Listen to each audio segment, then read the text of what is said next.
Thank you, Mr Speaker. Mr Speaker, between the 24th of September and the 9th of October 2017, I was asked to take part in a study tour. It was the presiding member's study tour, which was to be focused on mental health. And I was accompanied by Senator Rachel Seward, who was the delegation lead, and Senator Deborah O'Neill from the ALP. Senator John Williams was to join us, but unfortunately he was not fit enough to travel.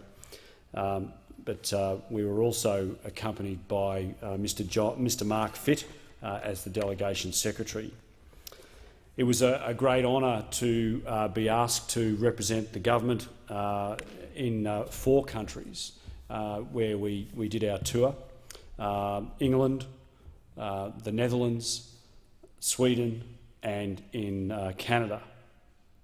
And 16 days is a long time to be out of the electorate, Mr Speaker, and it's something that I had to think very carefully about. But the topic of our tour, or our study tour, was that of mental health.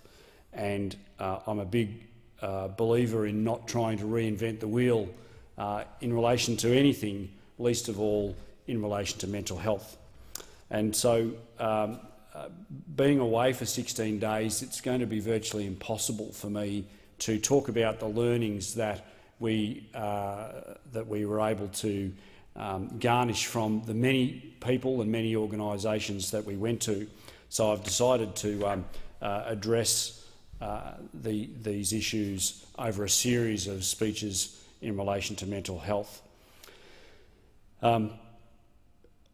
I was given the opportunity, as we all were, to choose our particular topics of interest in this trip, and I chose 4 main areas of great interest to me, and they were the mental health issues in relation to serving military personnel, veterans, emergency service personnel, and those suffering from eating disorders.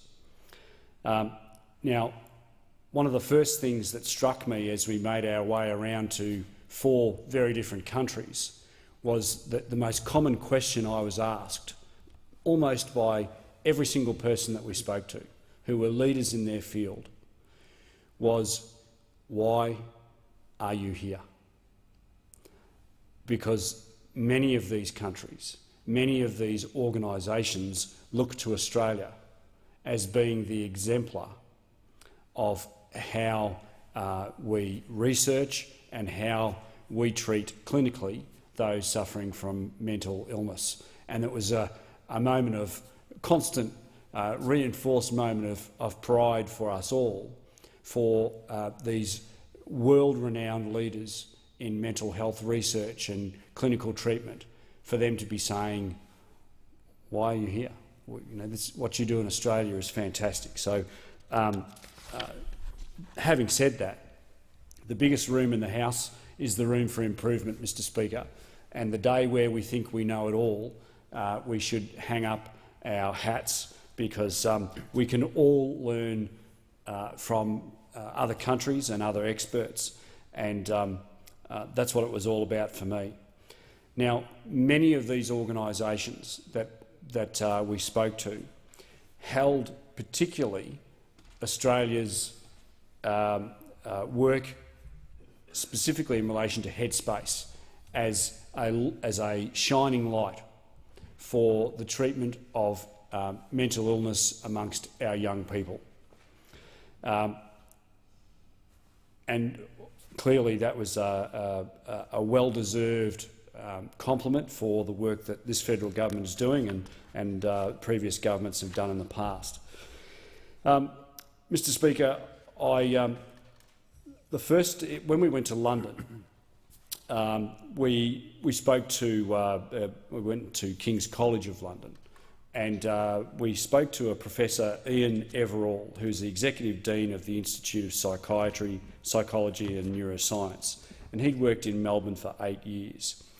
And he advised us that the clinical treatment of those suffering from mental illness is much more fragmented in the UK than in Australia. He also talked about the importance of clinical treatment and research being done together, and this will be